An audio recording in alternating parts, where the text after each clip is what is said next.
लगने दे, परशुराम के चोले पे हम दाग न लगने दे, परशुराम के चोले पे हम दाग न लगने दे, परशुराम के चोले पे हम दाग न लगने दे।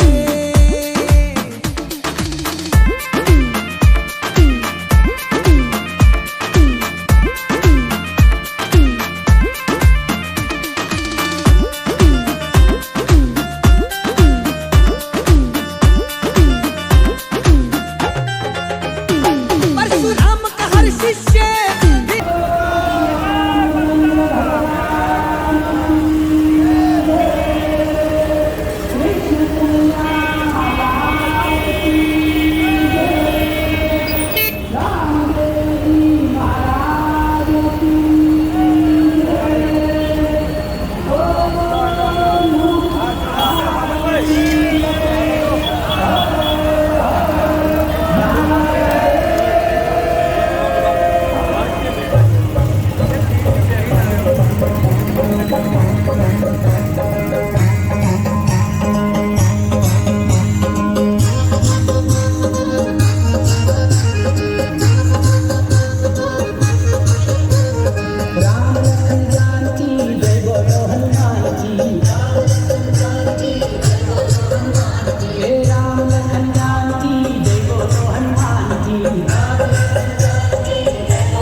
भीषम बन जाएगा परशुराम का हर शिष्य भीषम बन जाएगा घर पड़ी जरूरत तो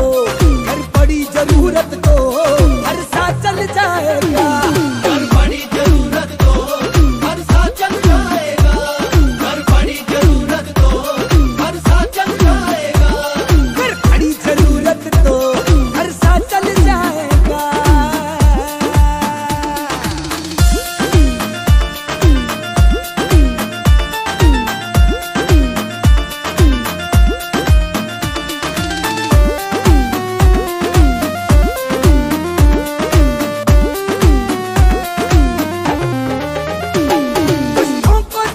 परशुराम ने मारा है दुष्टों को चुन कर परशुराम ने मारा है इतिहास हमारा था इतिहास हमारा था इतिहास हमारा है इतिहास हमारा था इतिहास हमारा है इतिहास हमारा था इतिहास हमारा है इतिहास हमारा था इतिहास हमारा है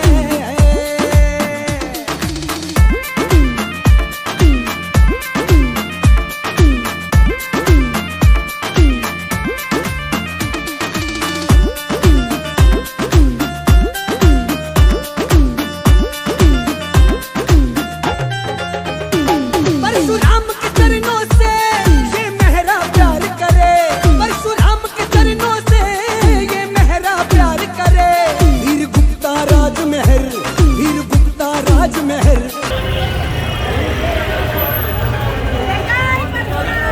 जय परशुराम जय जय परशुराम जय जय परशुराम जय जय परशुराम जय जय परशुराम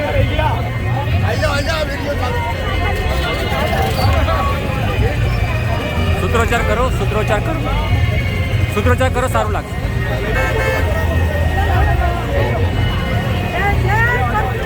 જય જય પરશુરામ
ક્યારે ઘીની નદીઓ વહેતા જોઈ છે ખરા? હા, અમે એ જ ઘીની વાત કરી રહ્યા છીએ કે જે તમે ખાવામાં ઉપયોગ કરો છો. ગુજરાતમાં એક ગામ એવું છે કે જ્યાં ઘીની નદીઓ વહે છે, સાથે સાથે સ્વિમિંગ પુલ પણ ઘીનો બનાવવામાં આવે છે. અહીં કોઈ વાત મજાકની નથી, પરંતુ શ્રદ્ધાની વાત છે. કહેવાય છે કે ગાંધીનગર પાસે રૂપાલ નામનું એક ગામ આવેલું છે. આ ગામમાં વરદાઈ માતાનું મંદિર છે. પાંડવોના સમયથી જ અહીં એક પલ્લીની રચના કરવામાં આવે છે કે જે પલ્લીની અંદર લોકો ઘી ચડાવીને પોતાની માનતા પૂરી કરતા હોય છે. લોકોની માનતાઓને આસ્થા એટલી બધી વધારે હોય છે કે પલ્લીમાં ચડતા ઘીને કારણે આખા ગામમાં ઘીની નદીઓ વહેવા લાગે છે. હવે સવાલ થાય કે એટલું બધું ઘી આવે છે ક્યાંથી? તો જે પણ વ્યક્તિની માનતા હોય એ 5 કિલો, 10 કિલો કે 15 કિલો ઘી માતાજીની પલ્લી પર ચડાવે છે અને પોતાની માનતા પૂરી કરે છે. આ રીતે ગામ આખું ઘીથી તરબોળ થઈ જાય છે. આ તો શ્રદ્ધાની વાત છે, પરંતુ માતાજી આવી રીતે ઘીનો બગાડ કરવાનું ક્યારેય ન કહી શકે. હા, શ્રદ્ધા પૂરી કરવા માટે આપણે પલ્લીમાં ઘી ચડાવવું જ જોઈએ, પરંતુ આવી રીતે ઘીનો બગાડ કરવો એ યોગ્ય નથી. કહેવાય છે કે આ ઘી કે જે રસ્તા પર હેમખેમ પડ્યું હોય છે એને કેટલાક ગરીબ લોકોમાં વિતરણ કરી દેવામાં આવે છે. રસ્તા પર પડેલું આ ઘી ખૂબ જ ગંદા સ્વરૂપમાં હોય છે, જે ખાઈને ઘણાના સ્વાસ્થ્ય પણ બગડી શકે છે. માતાજીની શ્રદ્ધાનો સવાલ છે તો આપણે જરૂરથી પલ્લીમાં ઘી ચડાવીને આપણી માનતા પૂરી કરવી જોઈએ, પરંતુ આવી રીતે ખરેખર ઘીની નદીઓ વહેડાવી ન જોઈએ અને તેમને બાળકોના પોષણ આપવા માટે ઉપયોગમાં લેવું જોઈએ. સદીઓથી આ પ્રથા ચાલી રહી છે, તેની સાથે લોકોની આસ્થા જોડાયેલી છે અને આસ્થા ખરેખર સાચી પણ છે. પણ ભગવાન જ કહીને ગયા છે અને આપણા શાસ્ત્રોમાં પણ લખ્યું છે કે અન્નનો બગાડ ક્યારેય કરવો ના જોઈએ. એ ખરેખર ભગવાન જ છે. અહીં ઘીનો બગાડ આપણે ચોખ્ખો જોઈ શકીએ છીએ, તો ખરેખર આ બાબતથી આપણે થોડુંક જાગૃત થવું જોઈએ. ગુજરાતમાં આજે પણ 10%થી પણ વધારે લોકો કુપોષિત છે અને કુપોષિત બાળકોનો જન્મ પણ થયા રાખે છે. માતાને ચડાવવામાં આવતા ઘીથી ઘણા બાળકોને પોષણ મળી શકે એમ છે, તો આવા ઘીનો ઉપયોગ ગુજરાતમાં કુપોષિત બાળકોને પોષણ આપવા માટે કરવો જોઈએ. આ બાબતે તમારું શું માનવું છે? કોમેન્ટમાં જરૂર જણાવજો.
ભગવાન પરશુરામની શોભાયાત્રા આપણા વિસ્તારમાં પધારી ચૂકી છે.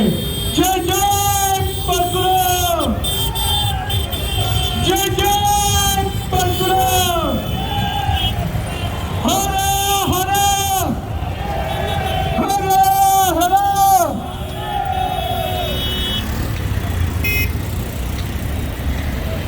સમસ્ત ગુજરાત બ્રહ્મ સમાજ દ્વારા આયોજિત ભગવાન પરશુરામની શોભાયાત્રા આપણા વિસ્તારમાં આવી ચૂકી છે. સર્વે સનાતન ધર્મ પ્રેમી જનતા ભગવાન પરશુરામની શોભાયાત્રામાં જોડાય. જય જય પરશુરામ.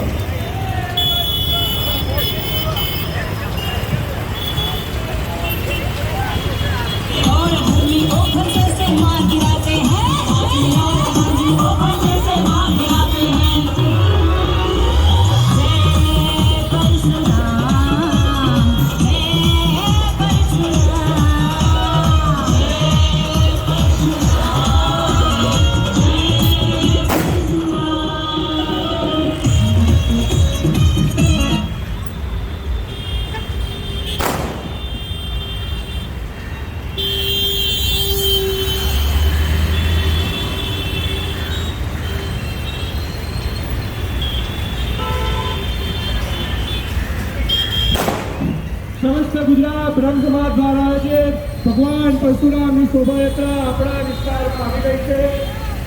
મહીનગર વિધાનસભાના ધારાસભ્ય શ્રી અમુલભાઈ ભટ્ટનું સ્વાગત શ્રી ભરતભાઈ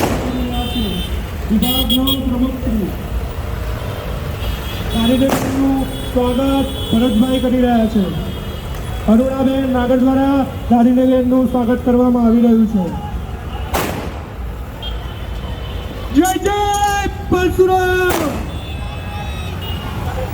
જિગીસાબેન સોલંકીનું સ્વાગત રેણુકાબેન દ્વારા કરવામાં આવી રહ્યું છે. જય જય પરશુરામ. જય જય પરશુરામ. શ્રી ચેતનભાઈ પરમારનું સ્વાગત કમલેશભાઈ રાવલ કરી રહ્યા છે. જય જય પરશુરામ. ચેતનભાઈ આપણા વિસ્તારના કાઉન્સિલર છે. શ્રી નટુભાઈ પટેલનું સ્વાગત શીતલભાઈ જોશી કરી રહ્યા છે. હર હર હર હર. જય જય પરશુરામ.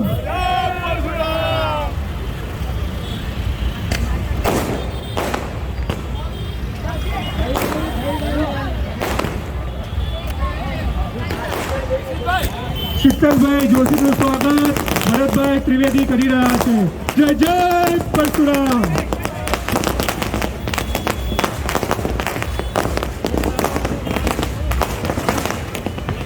કમલેશભાઈ રાવલનું સ્વાગત શ્રી ભાસ્કરભાઈ કરી રહ્યા છે. જય જય પરશુરામ. જય જય પરશુરામ.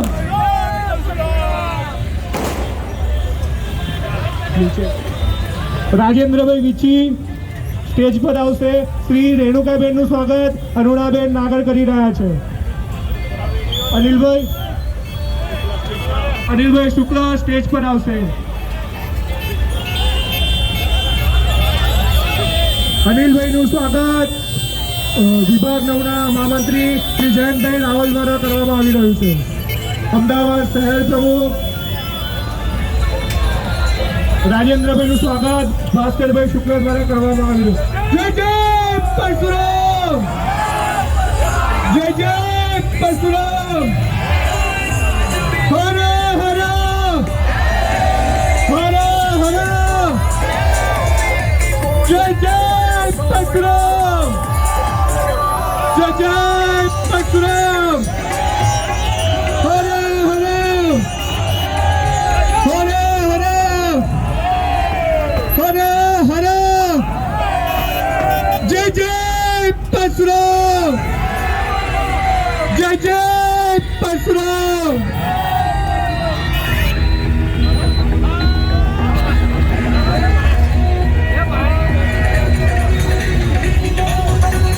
જય જય પરશુરામ.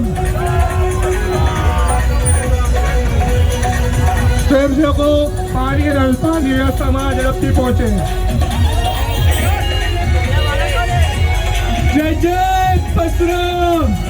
ડ્રોન દ્વારા ભગવાન પરશુરામનું પુષ્પ દ્વારા સ્વાગત કરવામાં આવી રહ્યું છે. જય જય પરશુરામ.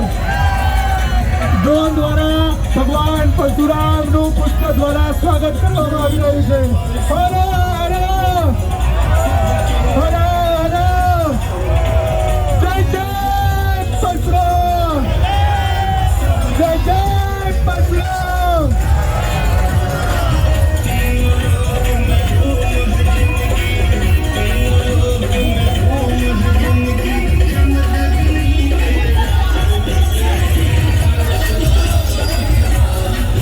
ભગવાન પરશુરામની શોભાયાત્રા આપણા વિસ્તારમાં આવી છે.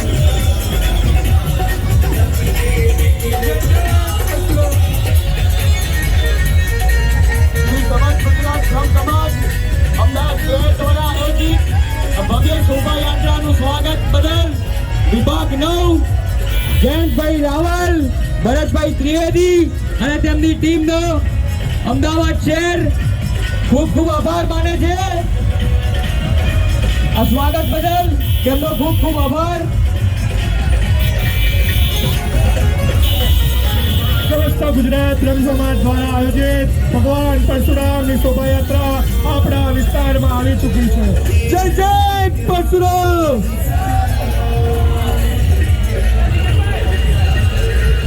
સમસ્ત ગુજરાત બ્રહ્મ સમાજ દ્વારા આયોજિત ભગવાન પરશુરામની શોભાયાત્રામાં સૌજન્ય શ્રી જે જેપીભાઈ નાયનો સમસ્ત ગુજરાત જન સમાજ વિભાગનો ખૂબ ખૂબ આભાર વ્યક્ત કરે છે.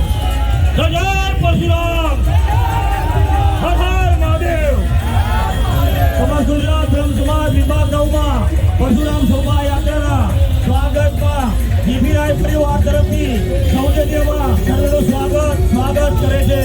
જીભીરાય પરિવાર હાર્દિક શોભાયાત્રાનું સ્વાગત કરે છે. સમસ્ત ગુજરાત બ્રહ્મ સમાજ દ્વારા આયોજિત ભગવાન પરશુરામની શોભાયાત્રા આવી ચૂકી છે. જય જય પરશુરામ.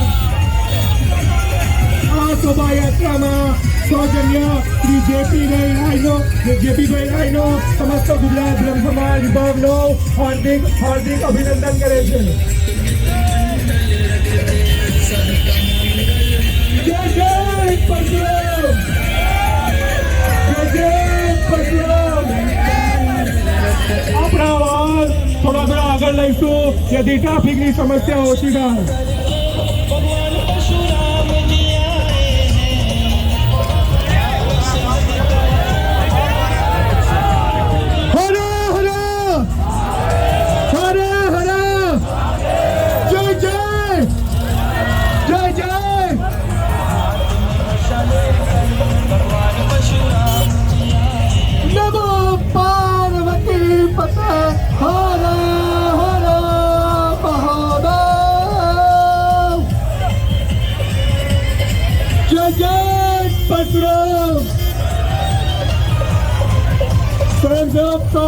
સ્વયંસેવકો ટ્રાફિકની વ્યવસ્થામાં જોડાય, જલ્દી ટ્રાફિકની સમસ્યાને પૂર્ણ કરે. રેલી આગળ વધારો. બ્રહ્મ સમાજના બંધુઓ પોતાનું વાહન થોડું આગળ લેતા જાઓ. જય જય પરશુરામ.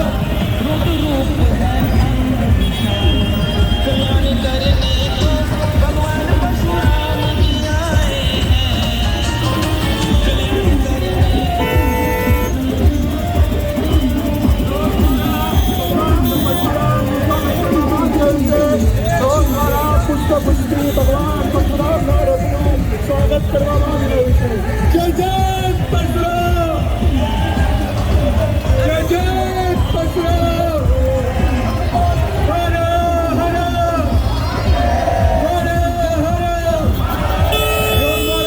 પુષ્પગુચ્છથી ભગવાન પરશુરામના રથનું સ્વાગત કરવામાં આવી રહ્યું છે.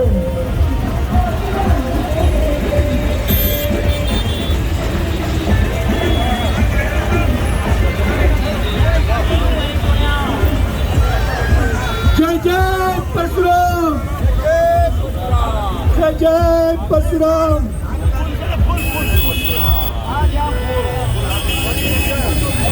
हर हर हर हर.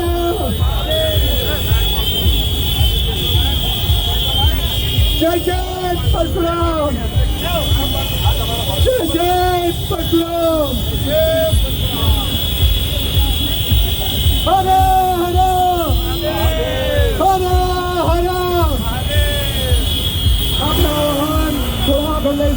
ટ્રાફિકની સમસ્યાને બી ઓછી કરીએ. સ્વયંસેવકો ટ્રાફિકની સમસ્યાને લઈએ. બહુ ફટાકડા પડે.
ઓફિસ જાઉં છું, તમને આ રસ્તા પર જોઉં છું, તમે આ પેમ્પલેટ્સથી લોકોને કંઈક કહેવા માગી રહ્યા છો, કંઈક સંદેશ આપવા માગી રહ્યા છો. તો આ જે છે રૂપાલ પલ્લી 2023 રૂપાલ પલ્લી પરિવર્તન અભિયાન, તો તમે આ અભિયાન જે ચલાવી રહ્યા છો તેનો હેતુ શું છે તે પહેલાં દર્શકોને જણાવશો. એક તો પલ્લી હવે 25 દિવસ બાકી રહ્યા છે. હું 1 વર્ષથી આ કામ કરી રહ્યો છું. એટલે પલ્લી જે 2022માં પતી એના પછી મને જ્યારે આ વેના વિડીયો જોયા, મેં ગામમાં નથી ગયેલો, તો મને જોયું કે ઘી તો અભિષેક ખૂબ જ થઈ રહ્યું છે અને એક અભિષેક થયા પછી જમીન ઉપર પડ્યા જાય છે, તે મને ના ગમ્યું. આપણે એને બચાવી લેવું જોઈએ. અને નીચે પડ્યા પછી ખરેખર તો કાદવ કીચડ થઈ જાય છે. ભલે લોકો શ્રદ્ધાળુના મનમાં એ નથી દેખાતું, પણ મારી દ્રષ્ટિએ દેખાય છે. અને એ ઘી જે સમાજના લોકો લઈ રહ્યા છે ખૂબ ગરીબ છે, અને એવું માટીવાળું ઘી જેમાં લોકો ચાલે છે અને પેલા થૂકતા પણ હોય છે, જે આપણે ખબર નથી પણ થૂકતા હોય, પાન મસાલા પણ ખાતા હોય, બૂટ ચંપલ પણ પહેર્યા હોય, અને એ ઘી જો માણસને ખાવું પડે તો માણસનું અપમાન કહેવાય. આજે શ્રદ્ધાથી આટલું ભગવાનને ઘી ચડાવીએ અને એ ઘીની ઉપર આપણે ચાલીએ પોતે પણ, અને એ ચાલેલું ઘી પાછા ગરીબ લોકો ખાય, એકદમ દુઃખની વાત કહેવાય. માનવતા જ ના હોય ગામમાં એવું દેખાય આપણને. એટલે મને ત્યારથી અમે નક્કી કર્યું કે આના માટે હું ગમે તે કરીને ઘી બચાવવા માટે જઈશ. એકચ્યુઅલી હું 6 મહિના પહેલાં જ અમેરિકા ગયો હતો અને હું પાછો હજી 4 દિવસ પહેલાં જ આવ્યો છું.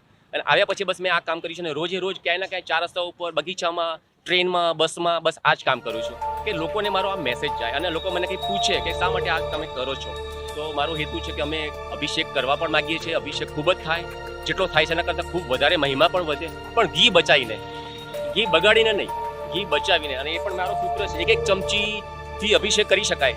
માતાજી ખુશ જ થવાના છે. હું નથી માનતો કે માતાજી કોઈ દુઃખી થાય. માતાજીને જો આ ખરેખર તમારા ઘીની જરૂર છે તો એ તમને નહીં કહેવાવે, પોતે પોતાનું તળાવ બનાવી શકે એવા છે, સક્ષમ છે પોતે બનાવવું હોય તો, એમને નાહવું જ હોય તો. પણ આપણે એમને નવડાવવાની એટલી બધી જરૂર નથી. આપણે ચમચીથી નવડાવો તો પણ ભાવના એટલી જ પૂરી થવાની છે જેટલી ભક્તોની પણ છે. મને યાદ છે ત્યાં સુધી અમારા ઘરમાં સિંહ સાકરિયાથી ભગવાનને ઘણીવાર પ્રસાદ કર્યો છે, ઘણીવાર 32 ભગવાન પણ ચડાયા છે અમે લોકોએ, અને ઘણીવાર ખીર પણ ખવડાવી છે, ઘણીવાર અમે એમને દૂધપાક પણ ખવડાવ્યો છે. તો ભગવાન તો બધું જે આપણે ધરાઈએ તો ખાવાના જ છે. તો એક ચમચીથી હું અભિષેક કરીશ તો પણ ભગવાનને અભિષેક થવાનો છે, અને હું આખું ડોલચું કે ડબ્બો આખો ઊંધો પાડીશ તો પણ અભિષેક જ થવાનો છે. પણ એનાથી ફાયદો કોઈને થતો નથી, ફક્ત માણસ જ માણસનું અપમાન કરે છે. બસ આ દુઃખનું વાત છે. તો રૂપાલ ગામમાં જે આ પલ્લીનું જે ચાલી રહ્યું છે, ઘીનો અભિષેક કરવામાં આવે છે, તે આ જે પરંપરા છે તે મારા ખ્યાલથી 5000 વર્ષ કરતાં પણ જૂની છે. તો ગામના જે લોકો છે તેમનું પણ કહેવું અલગ છે. જે તમે આ જે રૂપાલ પલ્લી પરિવર્તન અભિયાન ચલાવી રહ્યા છો, તમારો જે હેતુ છે, તો આપણે દર્શકો પાસેથી જરા જાણીએ કે તેમનું શું કહેવું છે તે મુદ્દે, તે શું કહી રહ્યા છે. તારીખ 5 ઓક્ટોબર 2023 રૂપાલ પલ્લી રથના સ્વયંસેવકો પ્રણામ. જય જય શ્રી વરદાઈ માતાજી. પલ્લીમાં રથ પર ઘી અભિષેકની કેટલા વર્ષ જૂની પરંપરા છે. પરંપરા કેવી છે તે અમને લેખિતમાં પુરાવા સાથે જાણવા માગીએ છીએ. અમે જાણવા માગીએ છીએ કે નીચેના આપેલા 7 પ્રશ્નોમાંથી સાચી પરંપરા કઈ. પ્રશ્ન 3, પ્રશ્ન 1 વત્તા પ્રશ્ન 2 વત્તા ગામના રસ્તાની માટીમાં મેળવી કાદવ કીચડ કરવાની પરંપરા છે. પ્રશ્ન 4, પ્રશ્ન 1 અને પ્રશ્ન 2 વત્તા પ્રશ્ન 3, ઘી સામાજિક પછાત સમાજના માનવને ભક્તોના પગ નીચે કચડાયેલું, ભક્તોના થૂક, પાન મસાલાની પિચકારીવાળું અને છેલ્લે ભક્તોના તૂટેલા ફૂટેલા બૂટ ચંપલ પડેલા ઘીને લેવા માટે મજબૂર કરી અપમાન કરવાની પરંપરા છે. ટૂંક સમયમાં જ રજિસ્ટર ઈડી દ્વારા 5 પલ્લી મંડળ અને 1 ટ્રસ્ટીને પોસ્ટ કરવાનો છું. જવાબ નહીં આપો તો, અને દર વર્ષની જેમ કરશો તો તૈયાર રહેજો હાઈકોર્ટમાં મળવા માટે. કલેક્ટરશ્રીને પણ પૂછવાનો છું તમારી જવાબદારી શું છે. મારું નામ રાધેશ્યામ પટેલ છે, ઉંમર 62 વર્ષ છે. કાયદાકીય સલાહ લઈને પુરાવા સાથે હાઈકોર્ટમાં PIL કરવાનો છું. આ વર્ષે પલ્લી મહોત્સવ 2023માં વિચારીને મહોત્સવ કરશો, નહીં તો ભારે પડશે. અમારા ગ્રુપમાં વકીલોની ફોજ છે, અમારા ગ્રુપમાં રેશનાલિસ્ટોની ફોજ છે. જય જય વરદાઈ માતા. રૂપાલ પલ્લી મહોત્સવ પરિવર્તન અભિયાન 2023, Radheshyam Patel. 9023960692 only WhatsApp message.